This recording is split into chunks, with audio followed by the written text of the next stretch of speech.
kritik aja pemerintah itu, tidak ada masalah.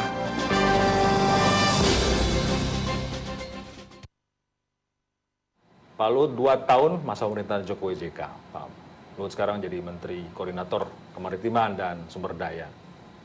Satu hal yang menurut kami patut diapresiasi adalah ketika urusan energi semua orang yakin Indonesia akan jauh lebih baik. Karena di tangan yang tepat loh begitu. Sebetulnya hitung-hitungannya bagaimana sampai kemudian harus ngambil orang dari luar negeri untuk ngurusi energi. Walaupun Pak Luhut kemudian menjadi Menteri Koordinator di situ. Ya kalau soal Pak Chandra saya tidak tahu persis kenapa sampai keputusannya ke situ, tapi kalau jujur memang pilihan itu tepat menurut saya dari segi profesionalisme. Karena selama 2 bulan terakhir ini saya banyak sekali berkomunikasi dengan Pak Chandra dalam menata Kementerian SDM sebagai pelaksana tugas Menteri SDM. Jadi prosesnya saya terus terang tidak tahu persis. Tapi ini orang memang orang baik. Kalau harus menghitung, ketika ada tarik-menarik informasi, mengatakan ini tidak tepat, ini tepat, dibandingkan dengan apa yang sudah dikerjakan untuk bisa membuat sektor energi menjadi level top lah begitu. Menurut Anda apakah masih bisa ditolerir situasinya? Nah, kalau menurut saya sangat bisa, ya bahwa ada kesalahan tadi misalnya soal kewarganegaraan, yaitu saya kira soal itu soal teknis lah gitu. Ya kita ini kadang-kadang suka langsung mendramatisir begitu ya. Apakah kita tidak pernah salah?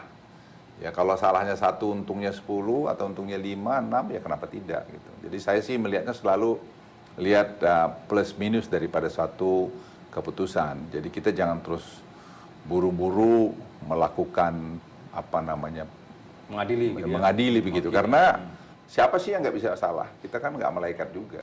Ini tim yang paling tepat. Ada Pak Jonan di situ yang biasanya Ya, ngurusin menurut saya sih perhubungan kalau kereta api. bahasa kerennya gitu cannot be better than this. Menurut saya ya, dengan kombinasi Bagaimana kombinasinya? Yonan dengan Chandra.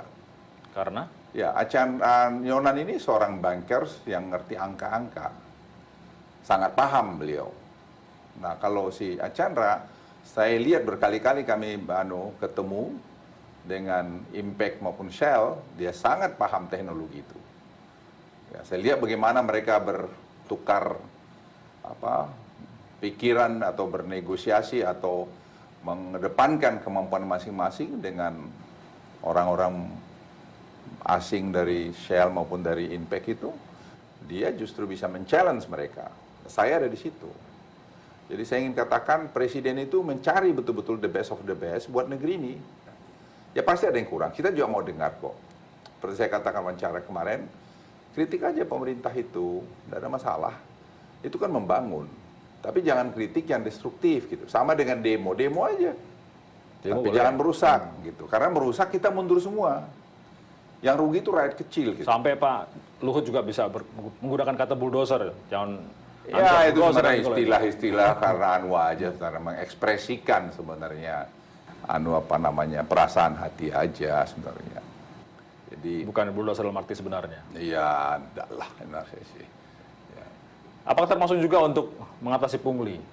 Kata bulldozer juga perlu dipakai. Karena ini sekarang lagi keras soal itu. Saya kira beginilah, ini kan pungli ini merata ya, semua tempat.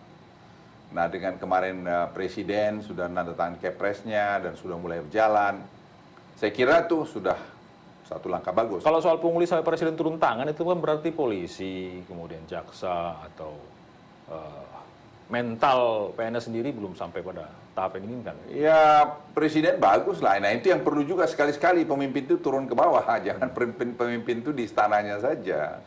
Selama ini kan kita banyak begitu, jadi pemimpin itu di istananya saja, tidak mau dia turun ke bawah. Sekarang Presiden turun ke bawah, lihat sendiri gitu, tapi beliau juga cari solusi. Apa ini? Ya mungkin salah satu perbaikan remunerasi tadi ke depan ini. Nah, seperti Papua, itu dia beliau minta supaya disamakan semua harga BBM.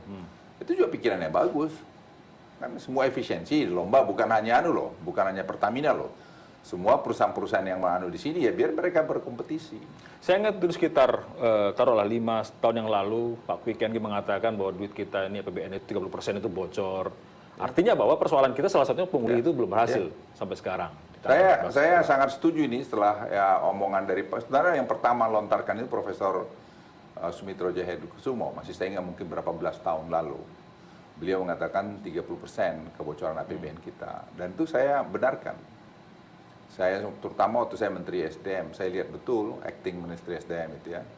Saya lihat betapa banyak inefisiensi kita.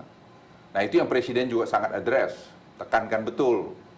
Nah kenapa itu? Ya terjadi prosedur-prosedur yang berbelit-belit, yang disengaja mungkin dibuat supaya tidak efisien. Misalnya sekarang kita bisa tidak perlu import solar kok. Kalau biodiesel kita ini kita laksanakan bagus, itu rantainya panjang itu.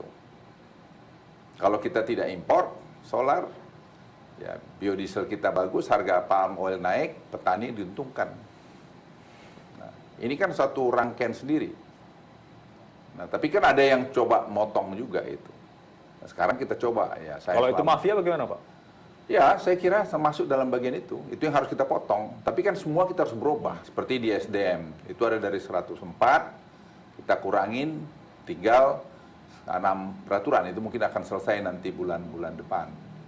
Nah, dampak dari ini semua, kita memotong banyak tuh peraturan-peraturan tidak perlu di SDM itu hampir 52.000. Ya, saya ulangi 52.000. 52.000 peraturan. Ya. Dan itu dampaknya kan luar biasa. Itu karya yang sebelumnya itu untuk jangka waktu Pak Presiden Jokowi? Ya, selama Presiden Jokowi ini. Karena potong, zaman saya percepat lagi itu, nanti difinalisasi oleh Pak Yonan. Dan US ASEAN Economic Council itu datang kantor saya, ada 20 orang. Mereka nyampaikan, ini yang 18 bulan terakhir ini kami rasakan suatu suasana investasi yang jauh lebih baik dari berapa belas tahun terakhir ini. Terlihat progres itu. Terlihat pemerintah itu menyelesaikan masalah itu dengan cepat. Terlihat presidennya langsung juga turun tangan. Apakah kita sempurna? Ya enggak lah. Ada kurang kita? Banyak lah. Jadi jangan juga salah ngerti bahwa sepertinya kami dewa, enggak juga. Tapi yang saya ingin katakan, teamwork itu sekarang terlihat makin bagus. Dan itu menurut saya ya diberikan contoh oleh pemimpinnya yang bersahaja. Ramai juga di media Pak Luhut dan Pak Bu Susi ini katanya